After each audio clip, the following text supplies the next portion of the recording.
Hello once again, and welcome to the 8th lesson in the OpenLI training series. In the previous lesson, I showed you how to configure and start the OpenLI provisioner. Today, we're going to do the same for the mediator component. If you manage to get the provisioner up and running, then you should have few problems doing the same with the mediator. And in fact, you'll likely notice that many of the steps I described here are very similar to what you've already done. So let's get into it. Again, before we start, let's just remind ourselves of the role of the mediator. This is the component that is going to be pushing the intercepted traffic to the LEAs using the corresponding handovers. The traffic is delivered to the mediator already encoded and ready to send by the collectors. The mediator must establish and maintain the handovers and push the received intercept records onto the right handover. Internally, of course, it's a little bit more complicated than that, but that's all the user really has to know about the mediator. First off, let's log into the mediator container in the OpenLI training lab. The command is exactly the same as the one we used for the provisioner, with the exception that the container is called OpenLI-mediator instead of OpenLI-provisioner.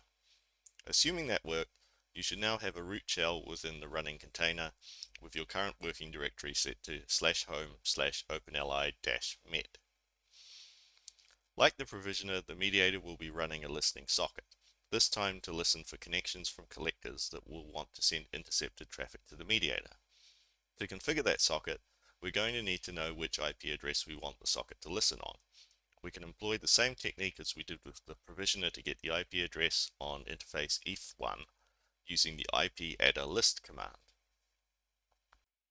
I've highlighted the mediator's address on the OpenLI lab network as assigned by Docker when the setup script created our containers. In this example, the mediator has the .4 address, whereas my provisioner was located on .3. Again, your address numbering may differ slightly, but it shouldn't matter as long as both components have an address on the same subnet. Now go ahead and open the mediator configuration file in your preferred text editor. As before, you'll find the configuration file in /etc/openli. This time it will be named mediator-config.yaml. When you open the file, you should see something like what is shown on the slide. There'll be additional lines of commented out config below that, but those can be ignored for now. The first thing we're going to do is set the listen adder option to be the IP address that we discovered a couple of slides back. For my mediator, I will do this by substituting the med IP token with 172.19.0.4. This is the IP address that our collectors will be connecting to when they want to send intercepted traffic to the mediator. I've highlighted the changed option here for you, just in case it was not obvious from my verbal explanation. Next, we need to tell the mediator where the provisioner is located, so it can connect and receive instructions from it. Hopefully you remembered the IP address that the provisioner was configured to listen on in the last lesson. You'll need to set the provisioner adder config option to that value now. In my case, the address was 172.19.0.3, and I've put it in place of the prov IP token that was originally in the config file. We also need to specify the port number that the provisioner is listening on for mediator connections.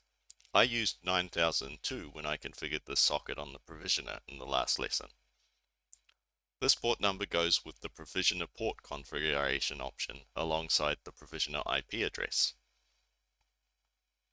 Now we should choose a port number for our mediator to listen on for those incoming collector connections.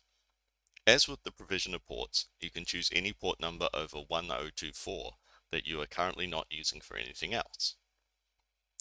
For this demonstration, I've decided to use port 12009, so I can now set the listen port configuration option to that value. Just like so. Our mediator is now configured to listen on 172.19.0.4, port 12009 for connections from collectors, and will attempt to connect itself to the provisioner on 172.19.0.3, port 9002. You'll notice that there are two other configuration options that have placeholder tokens remaining. The first of these is the operator ID, a unique identifier for your network that will be included in any intercept records or LI-related messages that are sent to the agencies. This will allow the agencies to examine any data that is sent to them by your mediator, and associate it back to your network. Ideally, the identifier would include your organization or network name and must be no longer than 16 characters. The second option is the mediator ID, which is used internally by OpenLI to uniquely identify this particular mediator within your deployment. You'll see this used later on when we actually provision an intercept. As part of that process, we'll be specifying which mediator the intercept record should end up at. Most deployments will have just the one mediator, in which case you simply just have to choose a number between 0 and 1 million. If you end up having multiple mediators in your deployment, then you'll also need to make sure that each mediator has a distinctive ID number. Based on that explanation, it should be pretty obvious which option in the config file should be used to set each identifier. In this particular example, I've decided to use WAND as my operator ID because that is the name of my organization. For the mediator ID, I've chosen the number 1 because that's going to be easy for me to remember when it comes time to provision my intercepts. And now our job here is done and we're ready to start the mediator service. Just as we did with the provisioner, we'll first want to update our rsyslog daemon to write OpenLI logs into /var/log/OpenLI. The process is the same as before, except this time we're copying over the rsyslog config with mediator in the name. Don't forget to use the special script on the container to stop the rsyslog service properly before you restart it. And again, starting the mediator service works just the same as it did with the provisioner service. Assuming that all went smoothly, it is still going to be a good idea for you to examine the logs and make sure that there are no obvious errors. Here's an example of the logging messages for a mediator that has started successfully. The key lines to note here are the ones where the mediator announces that it is listening on the IP address and port that we configured for it earlier, and the one stating that the mediator was able to successfully connect to the provisioner. In this example, I've configured the wrong port number for the provisioner connection. Instead of connecting to the mediator socket, I've accidentally put in port 9001, which is the collector listening socket. The key message here is the one that says the mediator has disconnected from the provisioner. The mediator should always be connected to the provisioner, and any disconnection is something that would warrant further investigation. You can check the logs on the provisioner as well to confirm that the mediator has connected successfully.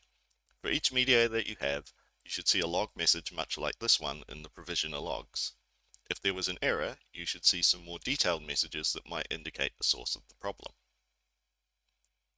And lastly, to stop the mediator service, you would use the same techniques that we covered when we talked about the provisioner. Once again, we have a custom script on the container that will force the service to halt because systemd is not reliable within a container. In your real deployment, a systemd stop command should be sufficient. And that brings us to the end of another lesson. Hopefully you're starting to feel pretty comfortable with configuring and running the OpenLI services by now. We have one more OpenLI component to configure and start, which is the collector, and that will be the subject of our next chapter. For now though, grab a drink, take a quick break, and I'll see you again soon in the next lesson.